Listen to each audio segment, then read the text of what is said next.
मैं ना एक व्यक्ति को जानता हूँ जिसे हम ब्राउज़र के नाम से जानते थे। हम मतलब दोस्त लोग उसे ब्राउज़र कहते थे, उसके यहाँ तक कि उसके पड़ोसी भी उसे ब्राउज़र कहते थे। अब उसे ब्राउज़र क्यों कहते थे? क्योंकि यार उस व्यक्ति से आप कुछ भी पूछ लो, मतलब कहीं का भी कुछ भी क्वेश्चन पूछ लो, उसके पास उसकी सारी नॉलेज होती, पूरा डेटाबेस उसके पास था, सब कुछ उसे याद रहता था। मतलब आप कोई भी क्वेश्चन उससे कर लो, उसके पास हर चीज़ की थियोरेटिकल नॉलेज थी। अब ब्राउज़र ने ना एक बार एक कंपनी में अप्लाई किया प्रोजेक्ट मैनेजर की पोस्ट के लिए। अब उसे इंटरव्यू के लिए बुलाया गया। अब हमारे ब्राउज़र भाई साहब गए इंटरव्यू देने, और ब्राउज़र जैसे पर्सन को जैसे हर चीज़ की नॉलेज है, इंटरव्यू से निकाल दिया। बोले क्यों? कि ब्राउज़र के पास थियोरेटिकल नॉलेज तो सारी थी, पर ब्राउज़र ने कभी ये जानने की कोशिश नहीं की कि इंटरव्यू में इंटरव्यूअर को अपने आंसर से सेटिस्फाई कैसे करना है। ब्राउज़र का ज़्यादा एटीट्यूड या कहें उसकी ज़्यादा नॉलेज इंटरव्यू में काम नहीं आई, क्योंकि इंटरव्यू में केवल आपकी एक ऐसा आंसर जो कि इंटरव्यू को सेटिस्फाई कर दे एकदम, वही काम आने वाला है। इंटरव्यू में ये नहीं देखा जाता आप पर कितनी नॉलेज है, बल्कि ये देखा जाता है कि आपके पास जितनी नॉलेज है क्या आप उसका सही से यूज़ कर पा रहे हो, क्या आप एक क्वेश्चन के आंसर को बिल्कुल सोच समझ के दे रहे हो या फिर एक रटा रटाया आंसर दे रहे हो। तो आज हम इस वीडियो में कुछ ऐसी क्वेश्चनों के बारे में बात करने वाले हैं जो कि अक्सर इंटरव्यू में पूछे जाते हैं। इंटरव्यू में कभी ऐसे क्वेश्चन नहीं पूछे जाते जैसे हम यूट्यूब पे देखते हैं कि IAS के इंटरव्यू में पूछा गया ये क्वेश्चन, आपके आगे ये क्या है, आपके पीछे वो क्या है। ऐसे फालतू के क्वेश्चन नहीं पूछे जाते, किसी भी इंटरव्यू में नहीं पूछे जा सकते। जो प्रैक्टिकली जो क्वेश्चन पूछे जाते हैं उन्हीं के बारे में बात करने वाले हैं। पहला क्वेश्चन हर एक इंटरव्यू में 99.9% इंटरव्यू में पहला क्वेश्चन ये होता है कि आपके बारे में कुछ बताइए। अब इंटरव्यूअर के पास ना एक डॉक्यूमेंट होता है, आपने जो एप्लीकेशन फॉर्म सबमिट किया होता है वो उसके पास होता है, फिर भी वो आपसे कहते हैं कि आप अपने बारे में बताइए। अब आपको अच्छी तरीके से पता होना चाहिए कि आपने उस फॉर्म में क्या क्या भरा है, नहीं तो फॉर्म में कुछ और डिटेल है, आप कुछ और बता रहे हैं, ब्लंडर मिस्टेक हो जाएगी भाई। ठीक है, तो आपकी जो डेटाबेस आप दे रहे हो अपने बारे में वो उस फॉर्म के डेटाबेस से मिलना चाहिए जो आपने फॉर्म में भरा है। अब अपने बारे में बताना शुरू कैसे करें? क्या अपनी नर्सरी क्लास से लेके आज तक का सब कुछ बताएं या फिर केवल कुछ चीज़ें बताएं? तो देखो, अपने बारे में बताना शुरू करो पास्ट से, कवर करो प्रेजेंट को, ले जाओ फ्यूचर तक। क्या ध्यान से सुनो, शुरू करो पास्ट से, कवर करो प्रेजेंट को, ले जाओ फ्यूचर तक। अपने पास्ट का थोड़ा सा ब्रीफ डिस्कशन कि आपने अपनी हायर एजुकेशन कहाँ से की, डिग्री कहाँ से की या ग्रेजुएशन कहाँ से की, ठीक है, क्या आपके अचीवमेंट्स रहे पास्ट में, प्रेजेंट में आप क्या कर रहे हो, किस चीज़ के लिए काम कर रहे हो प्रेजेंट में, आपकी लाइफ में प्रेजेंट में क्या चल रहा है। प्रेजेंट में ऐसे मत बताना मेरी लाइफ में ये दुख चल रहा है, मतलब प्रेजेंट में आप अपने गोल्स को अचीव करने के लिए क्या कर रहे हो वो बताओ। देन आप फ्यूचर के लिए क्या पॉइंट ऑफ विजन लेके चलते हो, क्या आप अपने लाइफ में करना चाहते हो फ्यूचर में वो बताओ। हमने पास्ट से शुरू किया, प्रेजेंट को कवर किया, फ्यूचर पे ख़त्म किया, बस, इससे ज़्यादा कुछ भी नहीं। ठीक है, अगला क्वेश्चन, आपने इस पोजीशन के बारे में कहाँ सुना या इस जॉब के बारे में कहाँ सुना? तो देखो यार, इसे हम रट नहीं सकते, इस क्वेश्चन को आप किसी और का नहीं बता सकते। जहाँ से भी आपने सुना है, जैसे ही आपको पता चला, आपके दोस्त ने बताया, आपने गूगल पे ऐड देखा, आपने यूट्यूब पे देखा, आपके किसी रिलेटिव ने बताया, वो चीज़ आपको बता देनी है साफ साफ। सबसे इम्पोर्टेंट चीज़ ये है कि आप कुछ भी उल्टा सीधा बोलने से अच्छा जैसा भी है जो भी है सच बोलें। बिकॉज मैंने बताया इंटरव्यू कभी आपकी नॉलेज देखने के लिए नहीं होता, वो ये देखने के लिए होता है कि आप कैसे रिएक्ट करते हैं सामने वाले क्वेश्चंस पर। आपकी मेंटल एबिलिटीज़ को देखने का सबसे बड़ी तरीका है इंटरव्यू। अब आता है अगला इंपॉर्टेंट क्वेश्चन कि आपको ये जॉब क्यों चाहिए। सबसे कॉमन क्वेश्चन है जो हर इंटरव्यू में पूछा जाता है कि आपको ये जॉब क्यों चाहिए। तो क्यों चाहिए आपको ये जॉब? पैसे के लिए? तो ये आंसर गलती से ही मत देना कि मुझे ये जॉब पैसे के लिए चाहिए, क्योंकि आप पैसे के लिए तो कोई और जॉब भी दे सकते हैं, यही जॉब क्यों चाहिए। अब इसमें आपका आंसर क्या होना चाहिए ना कि देखो, सबसे पहले उन्हें गिनाओ कि इस जॉब से रिलेटेड, इस पोजीशन से रिलेटेड आपके पास क्या क्या स्किल्स हैं, आपने क्या क्या डिग्रीज, क्या क्या मतलब क्या क्या डिप्लोमा वगैरह जो भी किया है, जो इस जॉब जिसकी जो स्किल्स इस जॉब में यूज़ हो सकती है वो उन्हें बताओ कि मेरे पास ये स्किल्स हैं, मैंने यहाँ काम किया, मेरे पास ये एक्सपीरियंस है, तो मैं अपनी स्किल्स को एक अच्छे से यूटिलाइज़ कर पाऊँ, इसलिए मुझे ये जॉब चाहिए, क्योंकि ये पोजीशन, ये जो रोल है मेरे को, ये आपकी कंपनी में ये रोल है, ये मुझे ये अपॉर्चुनिटी प्रोवाइड करेगा कि मैं अपने स्किल्स को अच्छे से यूज़ कर पाऊँ और ऐसे ही नई स्किल्स सीख पाऊँ, अपने स्किल्स को डेवलप कर पाऊँ। ठीक है, तो इसलिए मुझे ये जॉब चाहिए। साथ ही साथ एक अच्छी ग्रोथ है इस कंपनी ग्रोथ रेट अच्छी है, तो मैं भी अपने करियर में एक अच्छी ग्रोथ ले पाऊँगा। तो ये एक आंसर होना चाहिए, मतलब कुछ ऐसा आंसर होना चाहिए। डिट्टो तो आप कॉपी करोगे नहीं, सबके अलग अलग पॉइंट ऑफ व्यू होते हैं। तो आप एक लगभग मतलब एग्जांपल दे रहा हूँ कि ऐसा कुछ आंसर होना चाहिए जिससे इंटरव्यूअर एक सेटिस्फेक्शन पा सके। अगला क्वेश्चन, आपकी सबसे बड़ी स्ट्रेंथ बताइए। आपकी सबसे बड़ी स्ट्रेंथ बताइए। अब यहाँ पर ना जो नेक्स्ट क्वेश्चन है वो बहुत मुश्किल क्रिएट कर देता है लोगों के आगे। वो डिसाइड करता है जो नेक्स्ट क्वेश्चन मैं बताने वाला हूँ कि आप सिलेक्ट होगे या नहीं होगे। ये क्वेश्चन ठीक है, आप बता देते हो अपने अपने अचीवमेंट्स कि मैंने यहाँ ये अचीव किया, मैंने कॉलेज में ये किया, मेरी डिग्री में ये किया, मतलब मेरी ये मैं चीज़ों को याद रख लेता हूँ। अब स्ट्रेंथ क्या होनी चाहिए आपकी? क्या आपके मार्क्स आप बताओगे वहाँ कि मैंने इतने मार्क्स अचीव किए थे अपने कॉलेज में या स्कूल में, मैंने ये रैंक हासिल की थी, वो ना बताएं। ऐसी स्ट्रेंथ बताइए जो कि जिस पोजीशन के लिए आप इंटरव्यू दे रहे हैं उसमें यूज़ हो सकें। जैसे कि आप एक मार्केटिंग कंपनी में अगर इंटरव्यू दे रहे हैं तो बताइए कि मैं एक अच्छा टीम लीडर हूँ, मैं अपनी टीम को साथ लेकर काम कर सकता हूँ। मैंने ऐसे कई प्रोजेक्ट में काम किया जहाँ मैंने अपनी टीम को संभाला है। हर टाइम में भी मैंने अपनी टीम को एक अच्छी गाइडेंस दी है, यानी कि मैं एक अच्छा लीडर बन सकता हूँ। तो ये है मेरी स्ट्रेंथ। साथ ही साथ मैं लोगों के साथ घुल मिल कर उन्हें इन्फ्लुएंस कर सकता हूँ, उन्हें फ़ायदे नुकसान के बारे में बताकर इन्फ्लुएंस करके हमारी कंपनी की प्रोडक्टिविटी बढ़ा सकता हूँ। तो ये है आपकी कुछ स्ट्रेंथ्स कि आप में क्या क्या काबिलियत हैं, वो आप बताइए। स्किल्स हैं आपके अंदर कोई, वो बताइए कि मैं ज़्यादा क्राउड को एक साथ एड्रेस कर सकता हूँ, स्किल है भाई ये भी, तो आप वो बता सकते हैं। जो भी स्ट्रेंथ आपके पास है सब बता दीजिए। अब अगला क्वेश्चन जो कि डिसाइड करेगा आप सिलेक्ट होगे या नहीं होगे, अपनी वीकनेस बताओ। इंटरव्यूअर आपसे पूछेगा अपनी वीकनेस बताओ। बड़े ही चतुर लोग, विद्वान लोग ऐसे होते हैं, वो बोल देते हैं नहीं सर आई एम परफेक्ट, हमारी वीकनेस ही नहीं है, सिलेक्ट कर लो, आपकी कंपनी परफेक्ट बना देंगे। हमारी वीकनेस ही नहीं है, आप हमें सिलेक्ट कर लो, हम आपकी कंपनी को परफेक्ट बना देंगे, हम भी परफेक्ट हैं। तो देखो यार, दुनिया में कोई भी परफेक्ट नहीं होता। हमारे जो एलोन भैया हैं वो भी परफेक्ट नहीं है, तो आप कैसे हो सकते? मतलब अपन तो नॉर्मल लोग यार, वो तो अलग ही लेवल के बंदे हैं, तो वो परफेक्ट नहीं है, अपन कैसे हो सकते हैं? ठीक है, परफेक्ट कोई भी नहीं है।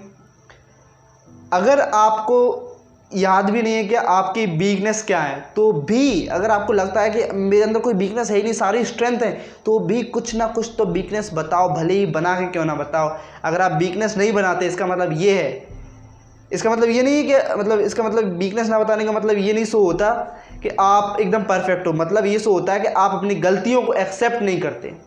आप फ्यूचर में आपकी वजह से अगर कोई गलती होती है, कोई मिस्टेक होती है, आपकी टीम करती है, तो आप उसे एक्सेप्ट नहीं करोगे कि इसमें आपका हाथ था, क्योंकि आप मानने को तैयार ही नहीं है कि आप में कोई वीकनेस है।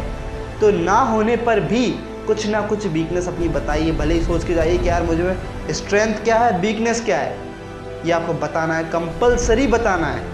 कंपलसरीली आपको बताना है कि आपकी वीकनेस क्या क्या हैं, जिससे इंटरव्यूअर को विश्वास हो जाएगा कि आप अपनी गलतियों को पहचानते हैं, अपनी खामियों को पहचानते हैं और उन्हें डेवलप करने पर, उन्हें सुधारने पर काम करते हैं। आप बताइए कि मेरी ये वीकनेस है और मैंने सुधारने पर काम कर रहा हूँ। ठीक है, अब अगला क्वेश्चन, आप इस कंपनी या ऑर्गेनाइजेशन के बारे में क्या क्या जानते हैं? आप इस कंपनी या ऑर्गेनाइजेशन के बारे में क्या क्या जानते हैं? तो यार देखो, हम स्कूल जाते थे पहले तो क्या करते थे, होमवर्क करके ले जाते थे, होमवर्क करके ले जाते थे। एक पॉलिटिशियन भी होता है, जब वो भाषण देने मंच पे जाता है तो एक काफ़ी सारा होमवर्क करके ले जाता है कि आज मुझे क्या क्या बोलना है। तो आप भी जब इंटरव्यू देने जाओ तब एक होमवर्क करके ले जाओ। जिस कंपनी के बारे में, जिस पोस्ट के बारे में आप इंटरव्यू देने जा रहे हो, जिस पोस्ट के लिए आप इंटरव्यू देने जा रहे हो, उस पोस्ट के बारे में, उस रोल के बारे में सब कुछ आपको पता होना चाहिए। उस कंपनी के बारे में सब कुछ आपको पता होना चाहिए, जिस कंपनी के लिए आप इंटरव्यू देने जा रहे हो, जिस कंपनी में आपको जॉब चाहिए, जिस कंपनी के साथ आप एक रिलेशनशिप बनाना चाहते हो, उसके बारे में आपको सब कुछ पता होना चाहिए। और जितना भी आपको पता है उतना बताएं, और फेक फैक्ट ना बताएं, ज़्यादा बड़ा चला के ना बताएं, जो रियल है वही बताएं। क्योंकि सामने कोई थर्ड पार्टी नहीं बैठी, इंटरव्यूअर बैठा है जो उस कंपनी में काफ़ी सालों से काम कर रहा है, उस कंपनी के लिए एम्प्लॉय हायर कर रहा है, तो उसे सब कुछ पता होता है। जो रियल फैक्ट्स हैं कंपनी के बारे में वही बताइए। आपको चापलूसी करने की वहाँ ज़रूरत नहीं है। कुछ लोग करते हैं ऐसा, तो वो करने की हमें ज़रूरत नहीं है। अगला क्वेश्चन, हम आपको हायर क्यों करें? सबसे बढ़िया क्वेश्चन, हम आपको हायर क्यों करें? अब इसका आंसर होना चाहिए ना, हमारा जो पहला आंसर था कि आपको ये जॉब क्यों चाहिए, उसी लगभग वैसे क्वेश्चन बस थोड़ा घुमा दिया, हम आपको हायर क्यों करें। तो आप वही बताइए कि मेरे पास ये स्किल्स हैं जो कि इस पोजीशन के लिए बेहतर हैं, मैं एक अच्छा टीम लीडर हूँ, टीम को साथ लेकर काम करना आता है, अपने टीम को सेटिस्फाई रख सकता हूँ, या जो मेरी स्किल्स थी उन्हें मैं इस रोल में आके यूटिलाइज कर सकता हूँ। तो ऐसे आप बताइए कि जो मतलब आपकी जो स्किल्स हैं, आपने जो पहले जो डिस्क्रिप्शन अपने बारे में दी है उससे रिलेटेड चीज़ें बताइए कि मैंने ये किया है, मेरे यहाँ से इस चीज़ का एक्सपीरियंस, तो वो मैं अपने एक्सपीरियंस को यहाँ यूज़ कर सकता हूँ, इसलिए आपको मुझे हायर करना चाहिए और मैं एक अच्छा एम्प्लॉय बन सकता हूँ एक अच्छे लीडर के साथ। ठीक है, अब एक लास्ट क्वेश्चन होता है यार, एक इस क्वेश्चन में ना काफ़ी लोग मिस्टेक करते हैं, मतलब लिटरली 90% लोग गलती करके आते हैं। क्या? इंटरव्यूअर पूछता है, सब हो गया, आपसे सारे क्वेश्चन ख़त्म, इंटरव्यूअर आपसे कहेगा क्या आप हमसे कोई क्वेश्चन करना चाहते हैं? क्या आप हमसे कोई क्वेश्चन करना चाहते हैं? क्या आपके मन में है कोई प्रश्न जो आप हमसे पूछना चाहते हैं? तो इसमें 90% लोग कहते हैं नो सर, कोई प्रश्न नहीं। पता है इसका मतलब क्या हुआ? इसका मतलब हुआ आप इंटरेस्टेड ही नहीं हो, आपके माइंड में मतलब कुछ क्यूरियोसिटी नहीं है कि आपको जानो और कुछ जानो। ऐसा हो सकता है कि एक इंटरव्यू में, आधे घंटे के इंटरव्यू में आपने और उसने कंपनी के बारे में सब कुछ डिस्कस कर लिया, यार कुछ तो रहा होगा ना जो आपको भी पूछना, कुछ तो क्वेश्चन रेज हो रहा होगा आपके माइंड में। अगर नहीं हो रहा तो इसका साइन ये है आप केवल दोस्तों के साथ या फिर एक जॉब लेने के लिए, केवल जॉब लेने के लिए आप यहाँ इंटरव्यू देने आए हैं, ना कि अपने करियर में ग्रोथ पाने के लिए। तो जब आप ग्रो करोगे तभी कंपनी ग्रो करेगी। कंपनी के साथ एम्प्लॉय ग्रो करता है, या फिर यूँ कहे कि एम्प्लॉय के साथ कंपनी ग्रो करती है। तो आपको कुछ ना कुछ तो पूछना है, सोच के जाएं, एक क्वेश्चन लेके ना जाएं। जब इंटरव्यू देने जा रहे हैं तो एक क्वेश्चन सोच के बैठ गए कि मैं ये पूछूंगा लास्ट में जब इंटरव्यूअर मुझसे ये क्वेश्चन करेगा। हो सकता है उस क्वेश्चन का आंसर बातों ही बातों में पहले ही इंटरव्यूअर ने बता दिया हो आपको, और आप फिर भी वैसे ही क्वेश्चन पूछे जा रहे हैं जिसका आंसर सेम है जो थोड़ी देर पहले उसने बताया था। ये तो बेवकूफ़ों वाली बात हो गई। तो ऐसे तो आपको हायर नहीं करने वाले। 4-5 क्वेश्चंस अच्छे सोच के जाओ कंपनी के बारे में। कंपनी की वर्किंग क्या है, कंपनी अपने एम्प्लॉयज़ के लिए क्या करती है, कंपनी अपने जो कंपनी के अंदर लीडर्स हैं उन्हें किस तरीके से सपोर्ट करती है, वो अपनी टीम को संभालें, या लीडर्स किस तरीके से वर्क करते हैं अपनी टीम के लिए, या टीम किस तरीके वर्क करती है। ऐसे कुछ भी क्वेश्चन यार जो मतलब शो करे कि आपके अंदर क्यूरियोसिटी है, आपने कंपनी के बारे में जाना है और जानना चाहते हो, यानी कि आप एक अच्छा रिलेशनशिप बिल्ड करना चाहते हो कंपनी में, कंपनी के साथ। ये चीज़ डिनोट करता है। एक बढ़िया क्वेश्चन कि आप आने वाले 5 सालों में अपने आप को कहाँ देखते हो। मैंने जो ब्राउज़र की बात की थी स्टार्टिंग में, जो ब्राउज़र जो कि सिलेक्ट नहीं हुआ था उससे जब ये क्वेश्चन पूछा गया कि आने वाले 5 सालों में अपने आप को कहाँ देखते, तो ब्राउज़र बड़े कॉन्फिडेंस में बोला आने वाले 5 सालों में मैं अपने आप को गूगल के CEO के तौर पर देखता हूँ। क्या बोला ब्राउज़र? आने वाले 5 सालों में मैं अपने आप को गूगल के CEO के तौर पर देखता हूँ। कंपनी ने कहा ठीक है, आप गूगल के CEO के तौर पर देखो, हम आपको हायर नहीं कर सकते, जाइए।